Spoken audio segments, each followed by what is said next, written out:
Good evening guys! Welcome to Umalquain.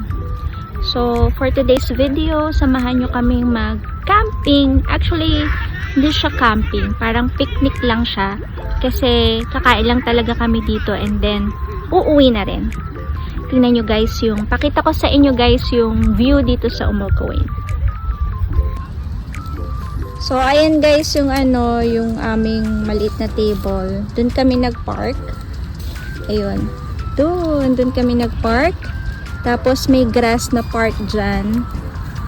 Ayan, gamit pa rin namin yan. And then, ayan yung sea. Ayan yung dagat. Diba? Ang liwanag ng buwan. Tapos, eto. Nag-iihaw lang kami ng beef. Tapos, meron din kaming corn. So, ayan. Ayan lang guys yung aming dinner. And then, mamaya uuwi na rin kami. So, ayun lang guys. Habang maganda pa yung panahon, mag-camping kayo, mag-picnic kayo, kasi baka by next month, mainit na naman dito sa UAE. So, ayun lang for this video. I hope you enjoy watching. Until next time. Bye!